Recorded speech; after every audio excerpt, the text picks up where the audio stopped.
Hi, my name is Amanda here from the Bourbonnais Public Library District.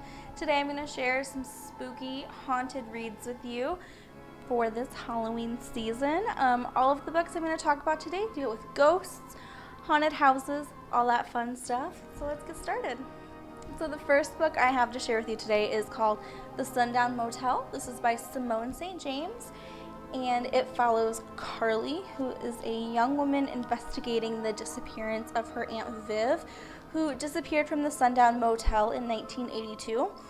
So Carly takes a desk job at the Sundown Motel during the night shift, just like her aunt did, and some weird things start to happen there. You realize just how spooky this place really is and kind of what happened leading up to her aunt's disappearance. So this one is really, really good.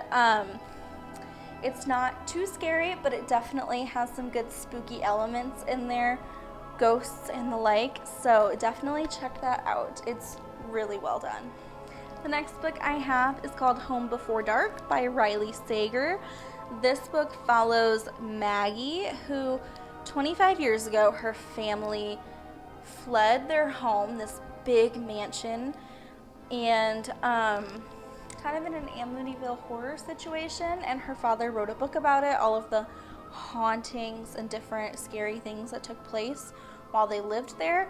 Although Maggie's a little bit skeptical. She doesn't have a lot of memories from around that time, but she doesn't really believe in ghosts and haunted houses and things like that. So when her father passes away and she inherits this house that has been sitting empty for years, she decides that she's going to go renovate it, sell it, and then just be done with it. But when she gets there, lots of strange things start happening, and you kind of go through what actually took place while her family lived there all those years ago, and if it was truly haunted or what really went on. So this one was really spooky. I loved the setting of this house and watching Maggie kind of go through her memories and see what she does remember and what is true from her past. So definitely check this one out. It's a really great read for this time of year.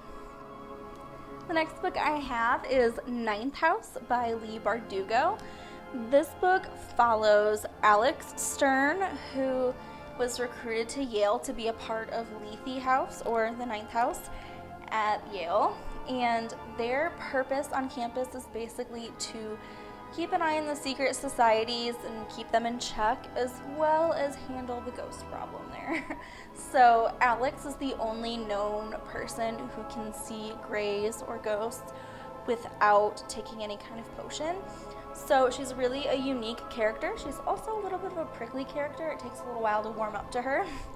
But this book is so well written. It's a little bit more dark and brutal than some of the other ones, so be mindful of that. But it's such a cool story and a really cool setting. Some dark academia vibes in this one. It's also the beginning of a series, so I think that's going to be really cool to see how the story continues after the events in this one. There's some mystery, some supernatural stuff. Definitely really, really such a cool and unique book. So check it out. So the last book I have to talk to you today is a little bit on the lighter side. This is a graphic novel in our young adult section. It is The Seance Tea Party.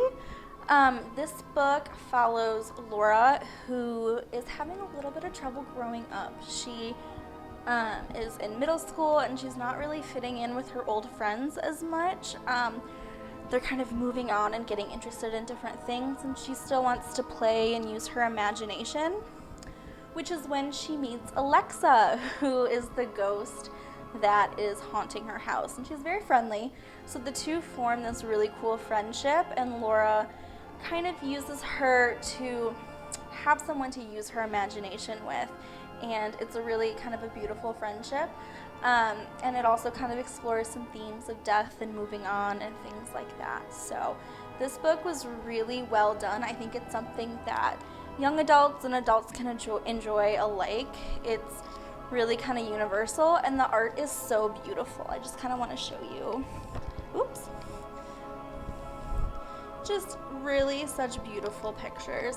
So if you enjoy graphic novels or you want to start with a graphic novel, this one was a really good one, and it's a little bit on the lighter side of ghost stories, so definitely give this one a try. So that is my selection of spooky, haunted ghost stories for this time of year. Definitely add these ones to your Halloween reading list, and keep an eye out for some of our other Halloween themed videos throughout the month. Thank you.